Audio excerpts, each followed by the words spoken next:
తెలంగాణ సిద్ధాంతకర్త మహోన్నత మేధావి ప్రొఫెసర్ కొత్తపల్లి జయశంకర్ జయంతి సందర్భంగా గజ్వేల్ పట్టణంలోని ఎమ్మెల్యే క్యాంపు కార్యాలయంలో ఆయన చిత్రపటానికి పూలమాలలు వేసి ఘనంగా నివాళులు అర్పించారు. గజ్వేల్ నియోజకవర్గ బీఆర్ఎస్ పార్టీ ఇన్ఛార్జ్ వంటేరు ప్రతాప్ రెడ్డి. ఈ సందర్భంగా ఆయన మాట్లాడుతూ జయశంకర్ సార్ ఆశయాలను విస్మరిస్తున్న కాంగ్రెస్ పార్టీ రేవంత్ ప్రభుత్వమని మండిపడ్డారు.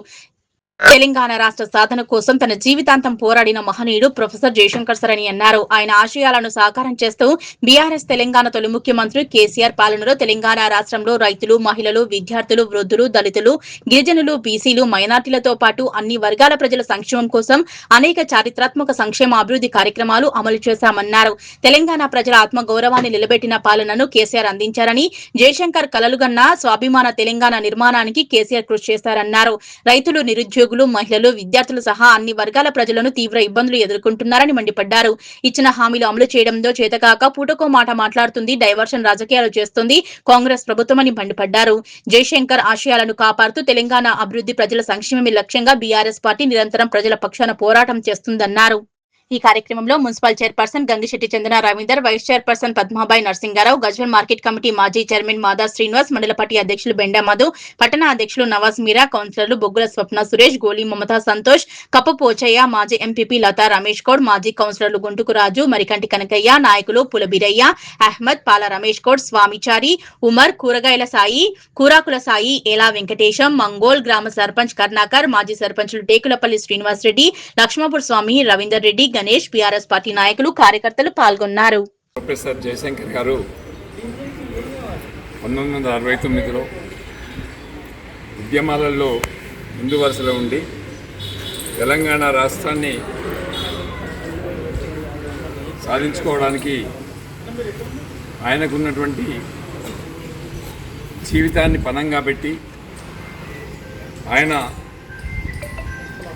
పెళ్లి కూడా చేసుకోకుండా ఓన్లీ తెలంగాణ రాష్ట్రం రావాలని చెప్పేసి తెలంగాణ రాష్ట్రంలో ఉన్నటువంటి 4 కోట్ల మంది ప్రజల యొక్క ఆశయాలను నెరవేర్చుకోవడానికి తెలంగాణ ఉద్యమాన్ని అంచెలంచెలుగా ముందుకు తీసుకెళ్తూ తెలంగాణ రాష్ట్రం కావాలంటే ఒక పొలిటికల్ పార్టీ కావాలి, ఒక పొలిటికల్ లీడర్ కావాలి, ఆ లీడర్ కేసీఆర్తోనే సాధ్యమవుతుంది అని ఐడెంటిఫై చేసినటువంటి నాయకుడు ప్రొఫెసర్ జయశంకర్ గారు. ప్రొఫెసర్ జయశంకర్ గారు మరి ఆయన సూచనలు, సలహాలు ఎప్పటికప్పుడు అందిస్తూ తెలంగాణ రాష్ట్ర సమితి ఏర్పాటు చేసిన తర్వాత ఉద్యమాన్ని అంచెలంచెలుగా ముందుకు తీసుకెళ్తూ సకల జిల్లాల సమాజంలో తన పాత్రను పోషిస్తూ ఈ రాష్ట్రాన్ని సాధించుకోవడానికి ఈ రాష్ట్రం తెలంగాణ రాష్ట్రం ఏర్పడితేనే తెలంగాణ రాష్ట్రంలో ఉండే రైతాంగం కానీ, యువకులు కానీ ఆ రోజు కేసీఆర్ గారి ఆలోచన మేరకు జయశంకర్ గారు నీళ్లు, నిధులు, ఉద్యోగాలని చెప్పేసి ముందుకు కదిలి తెలంగాణ రాష్ట్రాన్ని సాధించి 10 సంవత్సరాలు ముఖ్యమంత్రిగా కేసీఆర్ను ముందు దశలో పెట్టుకొని రాష్ట్రంలో అంచెలంచెలుగా అభివృద్ధి చేపట్టినాం. ఇంకొక 5 సంవత్సరాలు కనుక ఉండుంటే కేసీఆర్ గారి కన్నటువంటి కళలు పూర్తి అయ్యేటి. ఈ రాష్ట్రంలో ప్రాజెక్టులన్నీ కూడా కంప్లీట్ అయిపోతుండే, ఈ రాష్ట్రంలో ఎడ్యుకేషన్ ఇన్స్టిట్యూట్స్ కూడా కంప్లీట్ అయిపోతుండే, హెల్త్ ఇన్స్టిట్యూట్స్ కూడా కంప్లీట్ అయిపోతుండే.